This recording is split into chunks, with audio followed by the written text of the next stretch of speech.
একাদশ অধ্যায় বিশ্বরূপ দর্শনযোগ্য। আপনারা অনেকেই গীতা পাঠ করেছেন, গীতা শ্রবণ করেছেন। আজকে আমি আপনাদেরকে পাঠ করে শোনাবো বিশ্বরূপ দর্শনযোগ্য।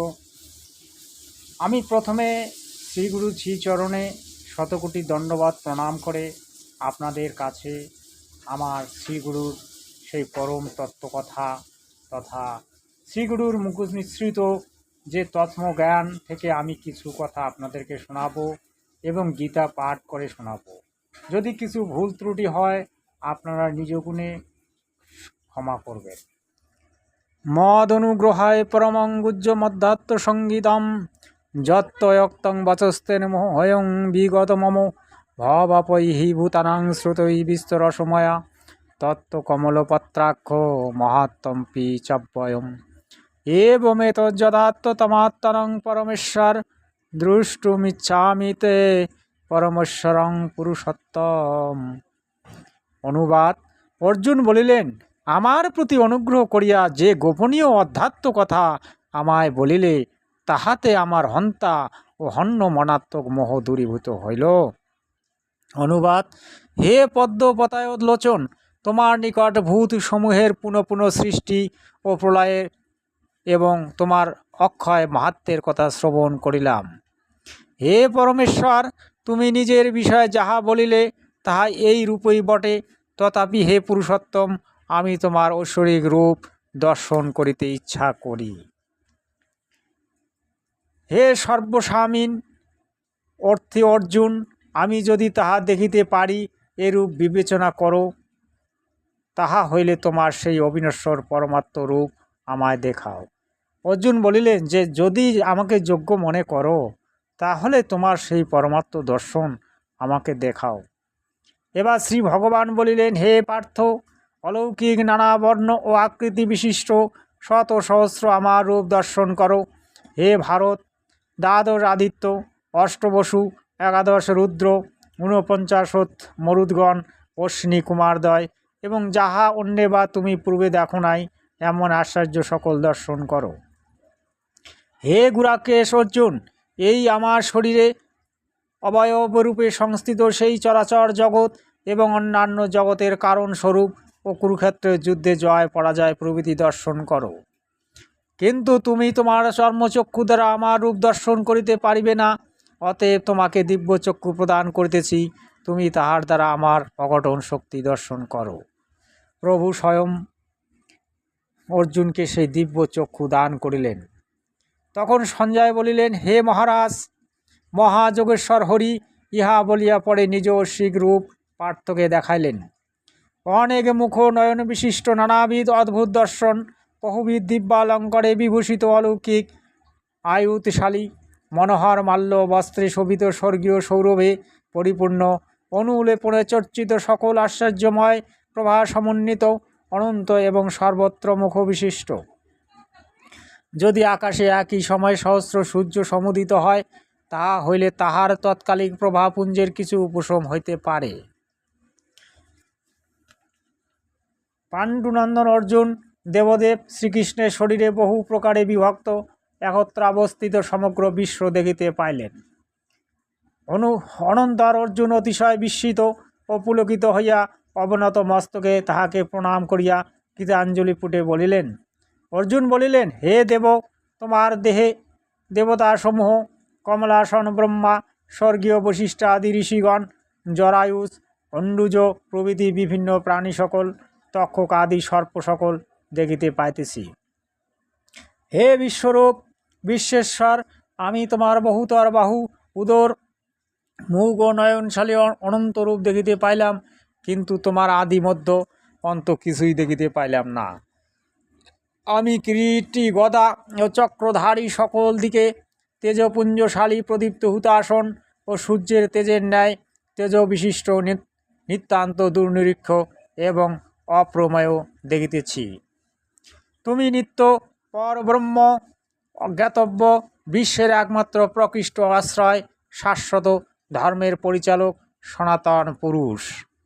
তুমি উৎপত্তি স্থিতি ও প্রলয় রহিত, তুমি অনন্ত বীর্য প্রদীপ্ত হুতাসন, তোমার বদন মণ্ডলে সূর্য চন্দ্র তোমার দুইটি নেত্র।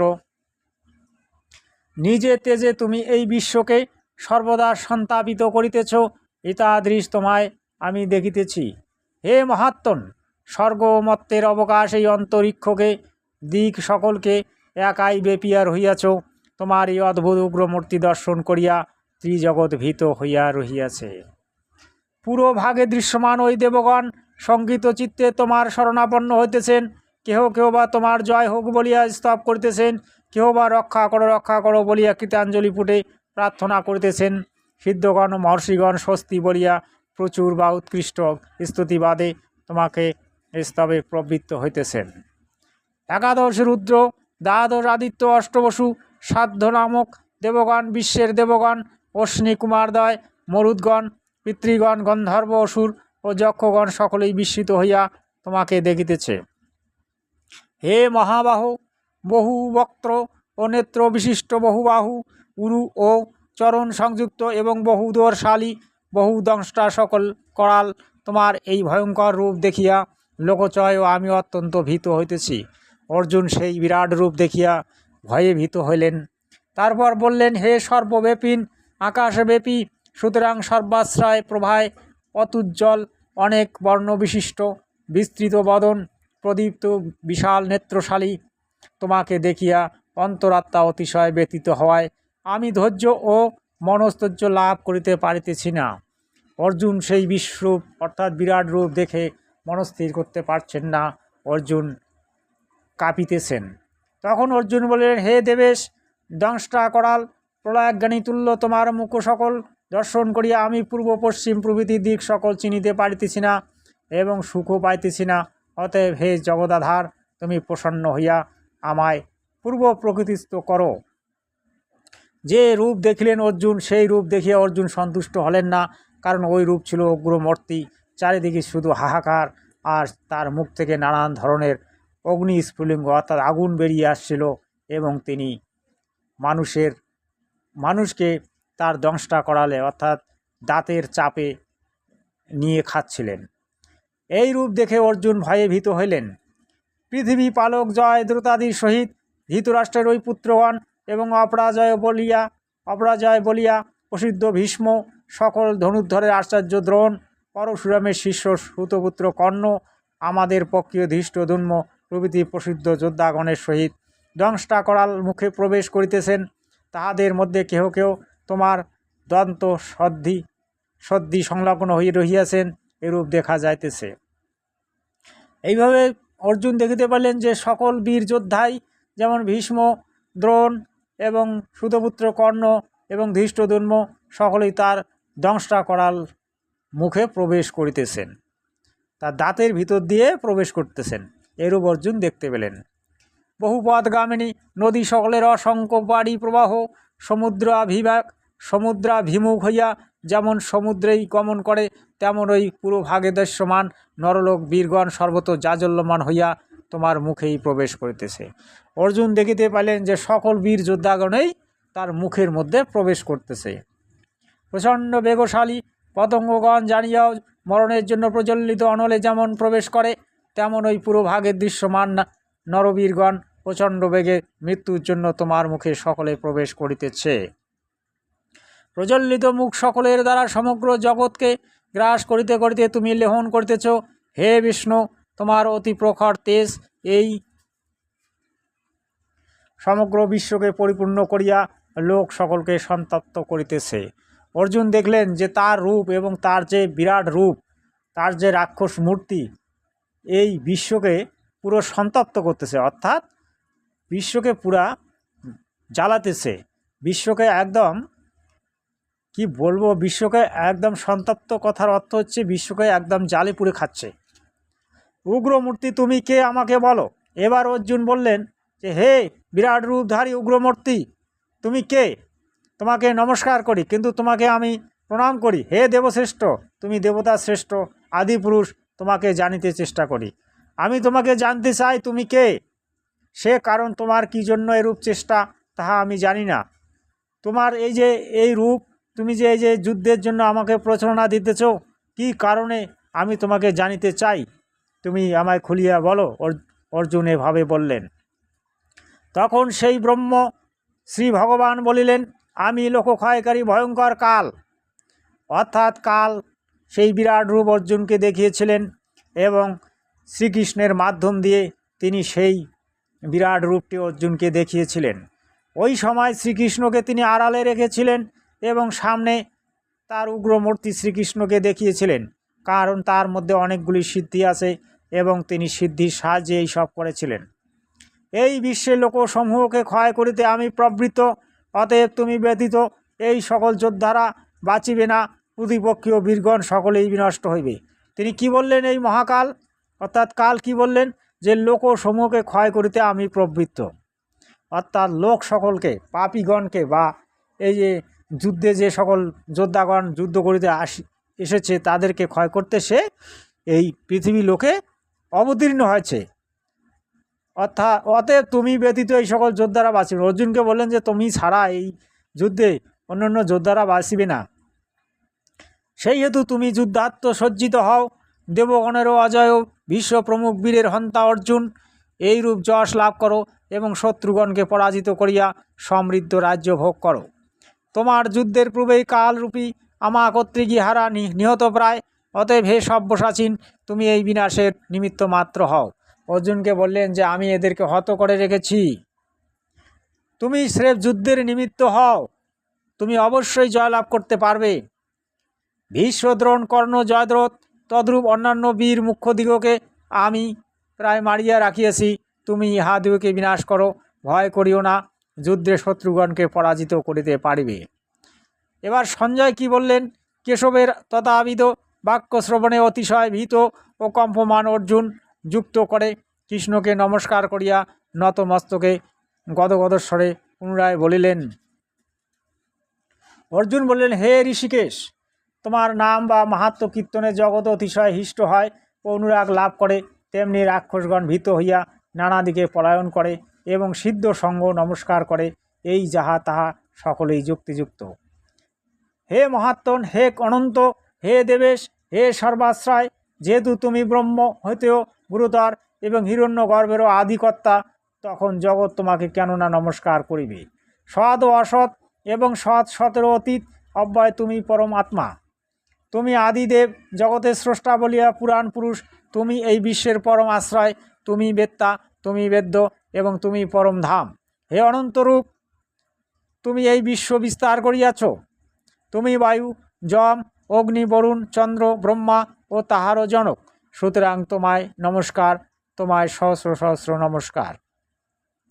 তোমার সম্মুখে নমস্কার, পশ্চাৎভাগে নমস্কার, হে সর্ব সকল দিকেই তোমাকে নমস্কার।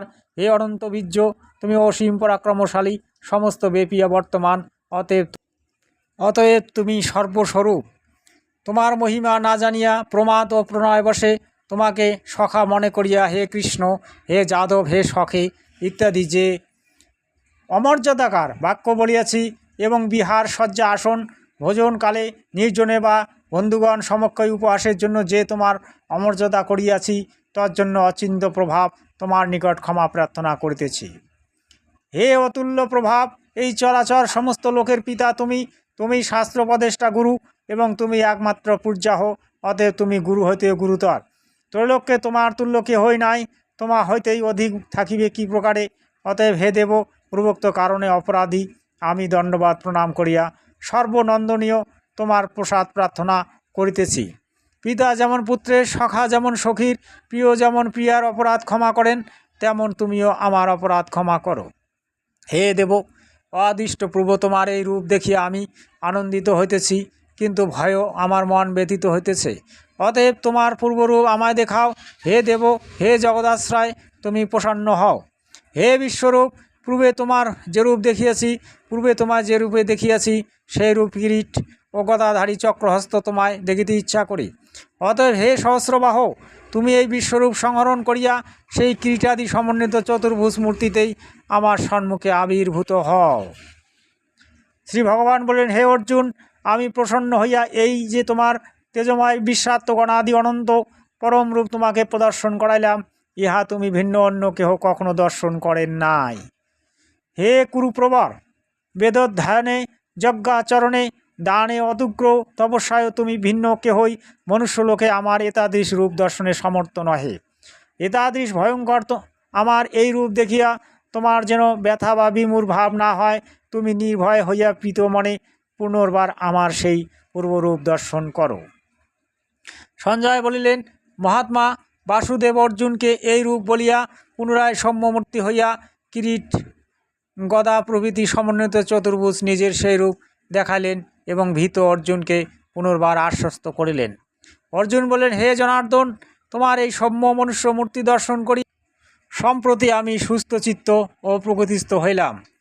এবার শ্রী ভগবান বলিলেন, তুমি আমার এই দুর্নিরীক্ষ রূপ দর্শন করিলে দেবতারাও নিত্য এই রূপের দর্শনাকাঙ্ক্ষা করেন। তুমি আমার যে রূপ দর্শন করিলে এবং বিধ আমি বেদ তপস্যা দান ও যজ্ঞের দ্বারা কাহারও দর্শনীয় হয় না।